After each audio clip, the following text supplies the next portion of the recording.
He threw his wife and newborn into the snow for his mistress. But what happened next shocked everyone. Rain, cold, relentless. The kind that doesn't just fall, it attacks. It was coming down in sheets on Marlowe Street that Saturday evening, turning the alley behind the old theater into a river of regret. And there she stood, Vivienne Laurent, violin case pressed against her chest like a shield, watching two men she'd never seen before toss her life into a moving truck parked in the rain. Her husband Marcus stood in the doorway of the Marlowe Street Playhouse, her theater, the one she'd bought with her own money, the one she'd rebuilt with her own hands. He stood there with his arms crossed, jaw tight, looking at her like she was a stranger who'd overstayed her welcome, and behind him, moving through the lobby like she owned the place, was Delphine Moreau, wine-red nails, designer heels clicking on the hardwood floors Vivienne had refinished on her knees, dangling a new set of keys between her fingers like a trophy she thought she'd earned. Let me ask you something. Have you ever trusted someone completely? Built a life with them? Poured everything you had into a dream you thought you shared, only to discover they were planning your destruction the entire time? If that's ever happened to you, hit that like button right now, because what you're about to hear is going to shake you. This is a story about betrayal, about silence, about a woman who lost everything in one night and took it all back before sunrise. And if you think you know how this ends, stay with me, because what Vivienne did with nothing but patience and a single piece of paper, that's the part nobody saw coming. Marcus told her the theater was his now. He said it loud enough for the whole block to hear. He wanted witnesses. He wanted her humiliated. He wanted her broken. But Marcus forgot one critical detail about that building. One small thing that was about to cost him everything. And before I tell you what that was, do me a favor. Subscribe to Mr. Black Drama Stories TV right now. Because stories like this, stories about real justice, real strategy, real people who refuse to stay down, this is what we do here. Hit that subscribe button.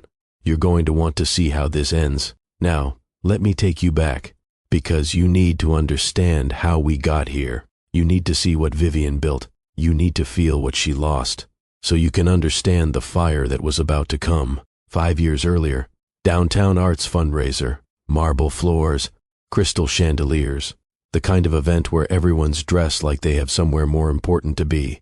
Vivienne was there, representing a small chamber music ensemble she'd founded. 12 months of rehearsals, weekend workshops, belief so fierce it kept her awake at night. She was handing out programs for an upcoming performance, smiling at strangers, trying to convince them that contemporary classical music still mattered. That's when she saw him, Marcus Whitmore, working the donor table like a politician, shaking every hand, laughing too loud at his own jokes, charming in that deliberate way some men practice in mirrors. He noticed her during intermission, walked over, leaned against her table like he'd built it himself, asked her name like it was the most important question anyone had posed to him in years. She smiled, despite herself, despite knowing better. She smiled, and that was the beginning. The early months were golden. Marcus was attentive in a way that felt intentional, like he'd studied the architecture of making a woman feel seen. He called every morning before she left for rehearsal. He showed up when he said he would, not 10 minutes late, not with excuses, exactly when he promised. He carried her music stands up 4 flights of stairs without complaining. He remembered how she took her coffee, 2 sugars, light cream. He noticed when she changed her hair. When they married 14 months later, it was small, intimate. Botanical gardens on a Sunday morning.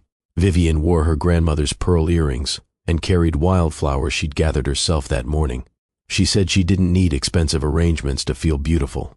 Marcus cried during the vows, real tears streaming down his face, hands trembling while he held hers. Everyone sitting in those white chairs said it was the most genuine thing they'd ever seen at a wedding. But here's the thing about performances. The best actors make you believe every word. It was Vivienne who found the theater, late one night, scrolling through commercial real estate listings while Marcus slept beside her. The Marlowe Street Playhouse, abandoned for 6 years. The listing had 3 photos, all of them depressing, peeling paint, water stains on the ceiling, seats torn and scattered like broken teeth. But something about it called to her, She scheduled a viewing for the next morning, went alone. The building was a disaster, but the bones were magnificent. The stage was deep and wide. The acoustics were perfect. The light through the upper windows fell in cathedral rays that made her breath catch in her throat. She stood center stage in that wreck of a building and saw what it could become, not what it was, what it could be. The owner was an elderly man named Harrison Webb, silver hair, careful with his words, the kind of man who weighs every sentence before it leaves his mouth. He walked her through every room, showed her the electrical panel, explained the foundation's structural integrity, outlined the zoning permissions in plain language without rushing. He told her the theater had been in his family for 3 generations, said he could tell she was the kind of person who would honor what it had been and what it could become. She loved him immediately, made an offer that afternoon, $87,000, her entire inheritance, money her grandmother had left her, money set aside specifically for something that mattered, something that would last. She signed the papers that same week. Her name, Vivienne Laurent, her credit, her down payment, her signature on every page. Marcus's name was never added. He was supposed to handle it the following month. Then the month after that. Then it just never happened. And Vivienne never pressed. She figured there was no urgency. They were married. They were building something together. What was a name on legal paperwork between 2 people who trusted each other completely? Let that sink in for a second. Her name, her money, her dream. Remember that. For the first 18 months, everything held its shape. Marcus found work managing a gallery downtown. Vivienne taught music lessons during the day and renovated the theater at night. They painted the lobby together one Sunday afternoon, argued playfully about whether the accent wall should be midnight blue or forest green. She won midnight blue. He pretended to be devastated. She kissed his temple. They both laughed until the paint started drying on the brushes they forgot to clean. They were happy, or at least, Vivienne was happy, and she thought Marcus was too. But somewhere around the 2nd year, something shifted. It wasn't loud. It wasn't a fight. It wasn't a slammed door or a midnight confession in the kitchen. It was subtle, the kind of change that happens the way metal rusts in ocean air, slowly, invisibly, until one morning the hinge doesn't turn right, and you can't remember when it started resisting. Marcus began spending more evenings at his business partner's loft. 2 nights a week became 3, then 4. He said they were finalizing gallery exhibitions, said the partner was demanding, needed constant collaboration, but the visits stretched longer. The explanations grew thinner, and Vivienne started noticing the silence settling into spaces where his voice used to live. The business partner's name was Delphine Moreau, tall, elegant, the kind of woman who makes other women feel like they're wearing the wrong thing. She'd never warmed to Vivienne. She managed pleasantries at the wedding, applauded during toasts, smiled in photographs, embraced Vivienne with one arm, and said, "Welcome to Marcus's world." But there was always something behind her eyes when Vivienne spoke, a calculation, an assessment, like she was measuring something only she understood. Delphine once told Marcus during what she thought was a private phone conversation that Vivienne was too consumed by her music to be a proper partner. Said a woman that distracted is either avoiding reality or planning her escape. Vivienne heard every word. She was standing in the hallway, folding sheet music. She kept walking, didn't bring it up, but she remembered it. The way you remember where the ice is thinnest on a winter lake, not to make a scene, but to know where not to step. Then came the signs, small things, easy to dismiss if you wanted to. Marcus came home one evening carrying a fragrance that didn't belong to anyone in their house, something expensive, floral, deliberate. He said a colleague hugged him at a gallery opening. The following week, a new watch appeared on his wrist, platinum face, black, leather band, far beyond what a gallery manager's salary could justify. He said he found it on sale. Vivienne looked at the watch, then at Marcus's face, then at the wall behind him. She went back to organizing her compositions, didn't ask another question, but she cataloged the moment, the way she cataloged everything, silently, precisely, without forgetting. Now before I tell you what Vivienne discovered, let me ask you something. If you're enjoying this story, drop a comment below. Tell me, Have you ever had someone betray your trust? Someone you loved? Someone you built something with? Let's talk about it. And don't forget to subscribe. Trust me, you're going to want to see how this ends. The revelation came on a Thursday evening, 3 months before her big performance at the conservatory. The performance she'd been preparing for, the one that would define her career. Vivian woke just after midnight. The apartment was dark, except for a pale glow coming from the living room. She got up, walked to the doorway, and there it was. Marcus's second phone, the one he kept in his messenger bag, the one he thought she didn't know about, sitting on the coffee table. Screen lit up. Unlocked. Marcus was asleep in the armchair, book open across his chest, breathing slow and deep like a man with nothing on his conscience. Vivian stood in that doorway for a full minute, just watching him. Then she walked over, picked up the phone, and her entire world cracked open. 8 months of messages, conversations between Marcus and Delphine, pet names Vivian had never heard him use, not even in the beginning, not even when words came easy between them, photographs she wished she could unsee, plans, detailed plans, specific plans, dated plans, property transfer consultations, furniture catalogs, a timeline outlined in bullet points like a business proposal. One message from Delphine read, "When are you removing her from the equation?" Marcus's reply came fast. After her big performance, she'll be too emotionally exhausted to fight back. That's the strategy. Vivian's hand started shaking, not from heartbreak, not from shock, from the sheer physical weight of seeing your entire marriage reduced to a tactical maneuver in someone else's text thread. She scrolled further, and that's when the second wound tore open. There was a group chat. 3 people, Marcus, Delphine, and someone named Julian Ashford. Julian, Marcus's best friend since college, the man who stood beside him at their wedding, who gave that beautiful toast about loyalty and brotherhood, who embraced Vivian afterward and called her family. Julian had been in on this for months. The messages went back to the beginning of Vivian's conservatory project. He'd been coaching Marcus, step by step, week by week, like a man managing a hostile takeover. He'd written, "Once that performance is over, she'll be too drained to think clearly. That's your opening. Move decisively." Delphine replied with a champagne emoji. Marcus sent back a thumbs up. 3 people, choreographing the demolition of Vivian's life, while she was pouring her soul into the composition that would define her career, while she was building something beautiful, while she was trusting them. Vivian set the phone down. Her jaw tightened. Her eyes stayed dry. She pulled out her own phone, opened the camera, and started photographing. Every message, slowly, carefully, making sure the timestamps were visible. The names were clear. The words were legible. She took 63 screenshots. Then she placed Marcus's phone back on the coffee table. Same angle, screen still facing up, and walked back to bed. She lay there in the dark for nearly 2 hours, eyes open, staring at the ceiling. She didn't cry, didn't shake. She just let every piece of what she discovered find its place inside her. Let it settle, let it sharpen, let it turn into something they would never see coming. 3 days later, she was driving home from a rehearsal. She passed Delphine's loft, and there it was, Marcus's car, parked in the garage beneath the building, and beside it, a vehicle she didn't recognize, but she'd seen it before, in the background of one of Julian's social media posts. All 3 of them, under one roof, planning the life they intended to build from the ruins of hers.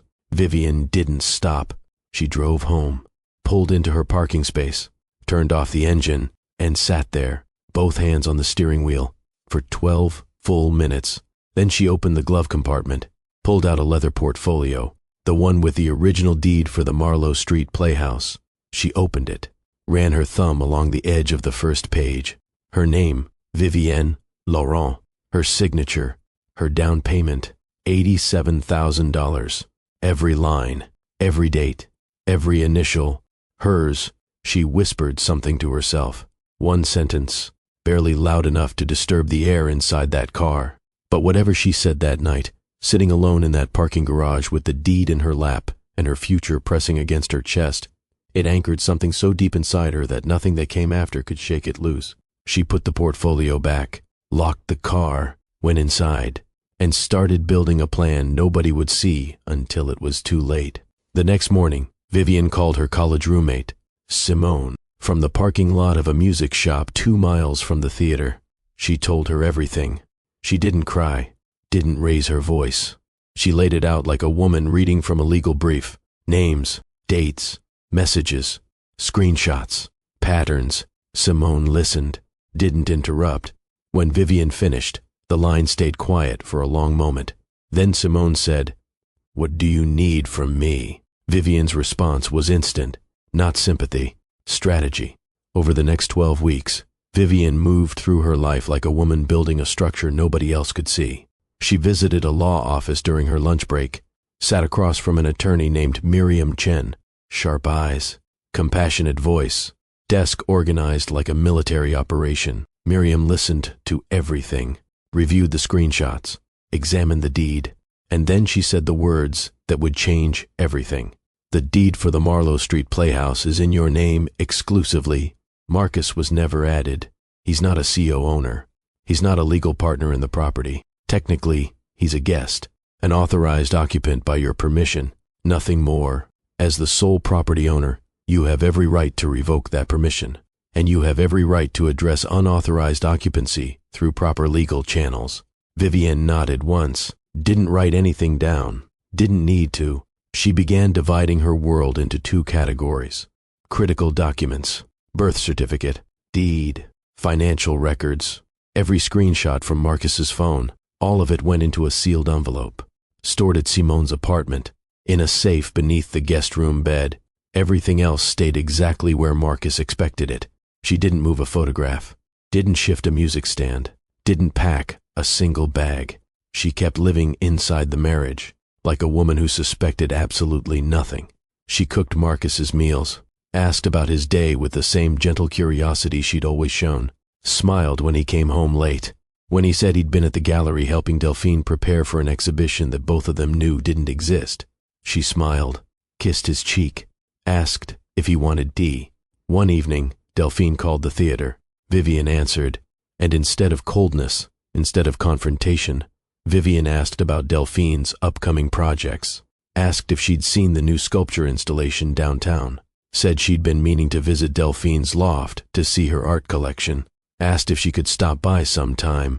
The line went so quiet, Vivian could hear traffic in the background. Delphine eventually said that would be lovely. She never followed up, but she sat in her minimalist living room for a long time after that call, unsettled by a kindness she hadn't earned and couldn't interpret. Meanwhile, Marcus grew careless, the way only an overconfident man can. He stopped hiding the second phone. It lived on the nightstand now, screen facing up, like it belonged there. He talked to Delphine on the theater's back steps in the evenings, didn't lower his voice, laughed at things Vivian could hear through the stage door. He told Delphine in a message, one Vivian photographed the following morning, that she could start moving her things into the theater real soon, maybe next week, definitely before the month ends. He was so convinced Vivian was oblivious, so certain her quietness was weakness. Left doors open that should have been locked, spoke freely in rooms he should have whispered in, and Vivian let him. She moved around that theater like water around stone, smooth, unhurried, finding every crack, without making a sound. Can we just take a moment to appreciate how intelligent this woman is? If you're rooting for Vivian right now, smash that like button and share this with someone who needs to hear this story, because what happens next is legendary. One afternoon, 10 weeks before the performance, Vivian sat on the edge of the stage and made one more phone call. She dialed Harrison Webb, the original owner, the man who'd sold her the theater. She didn't report Marcus, didn't ask for anything. She just called to say hello, asked about his granddaughter's piano recital, asked if his roses survived the late frost, mentioned her upcoming performance at the conservatory. He told her he wouldn't miss it for the world. Said Miss Vivian, "You've brought that old place back to life. I knew you would." She thanked him, said goodnight, hung up, and placed the phone beside the brass key on the silver chain, her grandmother's gift. It sat there in the stage light, like a small, quiet promise. Everything she needed was in place now. Every document, every screenshot, every relationship, every piece positioned exactly where it needed to be. The only thing left was the one thing she couldn't rush: time. Vivian's performance at the conservatory happened on a cool spring evening. The hall was packed beyond capacity, standing room only. Her composition was called Awakening, 18 months of work. Every note deliberate, every phrase intentional. She poured everything into that performance. Every ounce of heartbreak, every moment of betrayal, every second of silent rage. She transformed it all into sound. The audience gave her a standing ovation. Strangers were crying. The director embraced her afterward, said her work would be remembered for years. Marcus was there. He sat in the third row, applauded politely, took a photo for social media, caption about pride and partnership and supporting dreams. Then he told Vivian he had somewhere to be, kissed her cheek, not her lips, her cheek, and left the reception. Already scrolling through his phone, he didn't ask how she felt, didn't ask about the months of preparation. He walked out like a man checking a box on a list. That evening, while Vivian sat alone in the empty concert hall with her violin resting across her lap, she opened her phone and saw something that might have destroyed a different woman entirely. Delphine had posted a photo on social media, taken inside the Marlowe Street Playhouse, in the lobby, standing beside the midnight blue accent wall. The wall Vivian had painted. The caption read, "New chapter begins." It was timestamped the same night as Vivian's performance, the same night she'd achieved the biggest triumph of her career. Delphine was inside her theater, posting like she owned it. Julian had liked it. Marcus had loved it. 17 strangers left congratulations in the comments. Vivian stared at that photo for a long time. Then she closed the app, turned the phone face down, and called Simone. She said 3 words: "It's time now." When Vivian returned to the theater 2 days later, the energy had changed. Marcus was restless, impatient, circling conversations like a man trying to find the right moment to strike. He started making comments, suggestions designed to ease her toward the exit. "Maybe you should take some time away. Clear your head after the performance. This space feels crowded now, don't you think? I just think you need room to breathe." Every sentence carefully crafted, every one a brick being pulled from the wall he was about to collapse, and Vivian nodded softly every time. No argument, no questions, but something about her had changed, and Marcus could feel it without being able to name it. She moved through the theater like a woman who'd already decided where she was going, not rushing, not lingering, just present in a way that felt both calm and final. Marcus snapped at her once about sheet music left on the piano. His voice came out sharper than he intended, like a man testing how much he could push before things broke. Vivian turned, looked at him, not with anger, not with hurt. She looked at him with a gaze so steady, so unhurried, so completely without fear, that it landed on his face like a hand on a shoulder. He looked away first, went to the lobby, closed the door, called Julian. "Something's different with her," he said. "She's acting strange." Julian told him to stop second-guessing himself. Just execute the plan before she gets too comfortable post-performance. The longer you wait, the harder it becomes. Even the neighbors sensed the shift. Mr. Reyes, the bookshop owner, saw Vivian walking past one rainy afternoon, stepped outside to offer her tea. Vivian thanked him, said, "Don't worry about me, Mr. Reyes. I know exactly where I stand." The older man tilted his head, didn't quite understand the weight of the words, but something in Vivian's voice, steady, rooted, clear, made him pause on the sidewalk and watch her walk away in silence. It happened on a Saturday. Marcus woke before dawn. He'd arranged everything: the moving company, the locksmith, the timing. By the time Vivian arrived at the theater that afternoon, 2 men were already loading her belongings into a truck parked in the alley. Rain was pouring, turning everything gray and cold. Delphine was inside the building, taking down the midnight blue curtains from the lobby windows, replacing them with something cream and sheer, moving through the space like she'd already redecorated it 100 times in her mind. Julian pulled up in his car, parked at the curb, stood on the sidewalk with his arms crossed, watching the whole operation like a general overseeing a campaign he'd been planning for months. And then Marcus came to the door. Vivienne was standing in the rain, holding her violin case, hair soaked, coat heavy with water. He placed her last instrument case on the steps, turned toward her, and spoke loud enough for every person on that block to hear. "It's finished, Vivienne. This is my theater now. You need to leave." The neighbors started gathering. Mrs. Dalton from across the street, the couple from the coffee house, Mr. Reyes, all of them stepping onto porches, coming to windows, watching this man throw his wife out into the rain like she was nothing. Delphine appeared in the doorway behind Marcus, dangling the new keys, smiling, like she'd won something.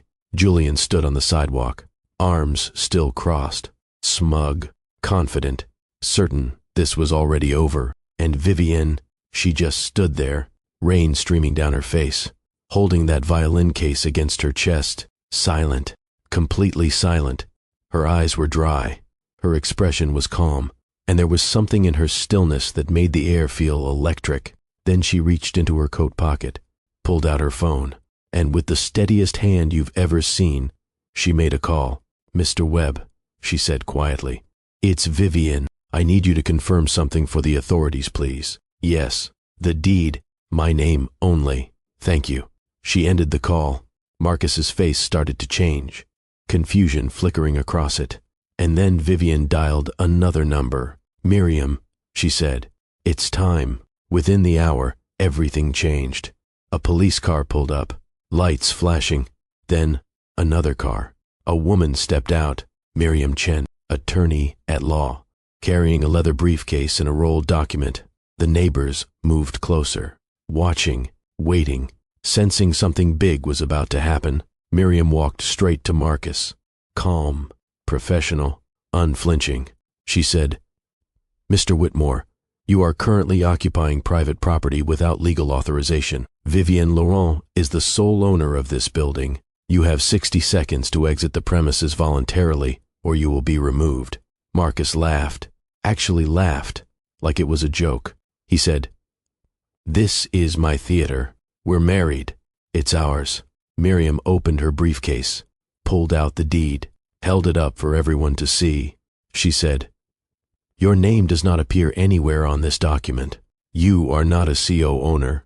You are not a legal tenant.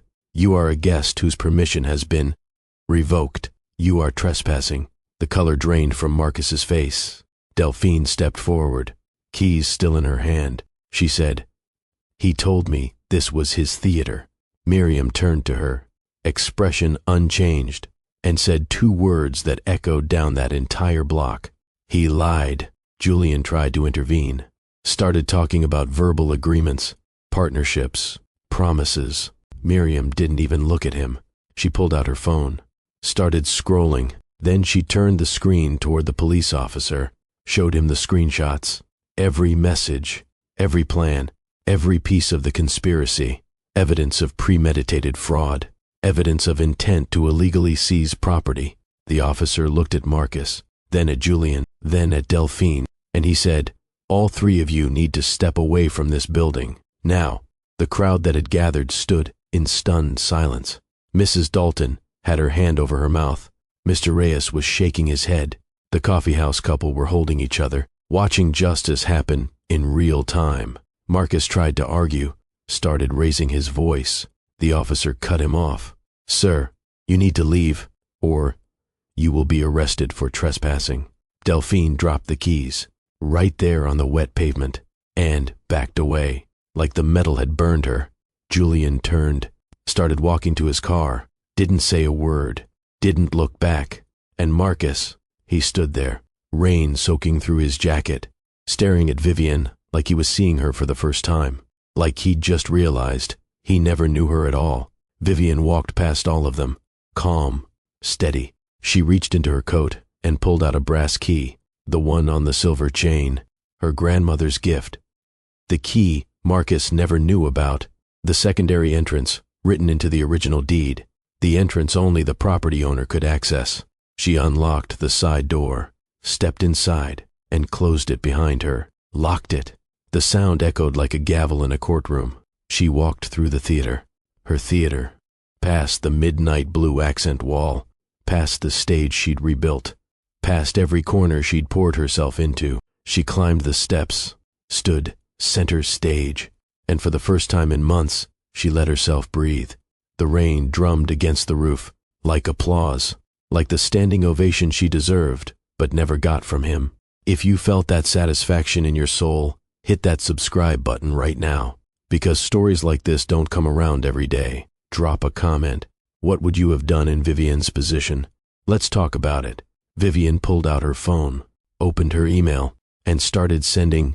She sent the screenshots to her attorney, legal action, documentation, evidence. Then she sent them to the conservatory board, then to every arts organization in the city, every gallery, every network that had ever worked with Marcus, or Delphine, or Julian. She wrote one sentence: "I thought you should know who you're working with." And then she hit send. On all of them, the fallout spread like wildfire. By sunrise, the story was everywhere. Social media, group chats, professional networks. By noon, Marcus had been fired from his gallery position, effective immediately. No severance, no reference. By evening, Delphine's professional reputation was destroyed. Partnerships dissolved, exhibitions canceled, contracts terminated. Julian faced ethics violations. His consulting firm dropped him. Clients pulled out. His name became associated with fraud and betrayal. And the messages started flooding in to Vivian, from colleagues, from artists, from people who'd worked with all three of them. Messages of support, of shock, of gratitude that someone finally exposed them. Harrison Webb called, said he was proud of her, said he knew she had the strength to protect what was hers. Simone showed up at the theater that night, with flowers, with champagne, with a hug that lasted 5 full minutes. The neighbors became Vivian's fiercest advocates. Mr. Reyes put a sign in his bookshop window: "Support local artists. Support Vivian Laurent." The coffee house couple offered her free coffee for life. Mrs. Dalton baked her a cake, brought it over with a note that said, "We always knew you were stronger than he deserved." 3 months passed. The Marlowe Street Playhouse reopened. Vivian had spent those months healing, rebuilding, not the theater, herself. She composed a new piece, called it Reclaimed. It was powerful, raw, honest. Every note told a story of betrayal, of survival, of a woman who refused to disappear. The opening night was sold out. Every seat filled. People standing in the back. The lobby packed. Harrison Webb sat in the front row. Silver hair, kind eyes, weeping with pride. Simone stood backstage, holding more flowers than she could carry. The midnight blue accent wall still stood, a reminder, a symbol of everything she'd built and everything she'd protected. The brass nameplate beside the stage door still read the same thing: Vivian Laurent, founder and artistic director. When the performance began, the silence in that theater was sacred. And when Vivian played, when she poured everything into that composition, the audience felt every second of her journey, every moment of pain, every ounce of strength. When she finished, the hall erupted. Standing ovation, the kind that doesn't stop, the kind where people are crying and clapping and shouting. The applause was thunder. It shook the walls. It filled every corner of that building. Vivian stood center stage, holding her grandmother's violin, the silver chain with the brass key around her neck, and she took her bow. After the crowd left, after the lights dimmed, after everyone went home, Vivian stayed. She sat on the edge of the stage, alone, rain tapping against the skylight above, and she finally let herself cry, not from pain, not from sadness, from relief, from the overwhelming recognition that she had survived her own demolition and rebuilt herself into something unbreakable. She had lost nothing that mattered. She had proven something powerful. That silence, when used with precision, is the most devastating weapon of all. So let me leave you with this. Trust your instincts. Protect what's yours, legally, officially, on paper. Your name on the deed matters. Your name on the documents matters. Don't assume. Don't wait. Don't think love is enough to protect you when someone decides to destroy you. Vivian didn't scream, didn't beg, didn't fight in the way they expected. She was quiet, strategic, patient, and she won. Not because she was louder, but because she was smarter. If this story moved you, I need you to do 4 things. First, hit that like button. Let's get this story to everyone who needs to hear it. Second, subscribe to Mr. Black Drama Stories TV. We bring you real stories about real people who refuse to stay down. Third, share this video. Send it to someone going through betrayal. Remind them that justice exists, that strength doesn't always look like fighting back. Sometimes it looks like staying silent until the perfect moment. And fourth, drop a comment. Tell me your favorite part of this story. Was it when Vivian made those phone calls in the rain? When the attorney showed up with the deed? When Marcus realized he'd lost everything? When the rain sounded like applause? Tell me. I want to hear from you. Remember this, your silence doesn't mean weakness. Sometimes it means you're building something they can't see coming. Sometimes the quietest people in the room are the most dangerous, not because they're cruel, but because they're prepared. I'm Mr. Black, and I'll see you in the next story. Stay strong, stay smart, and always, always put your name on the paperwork.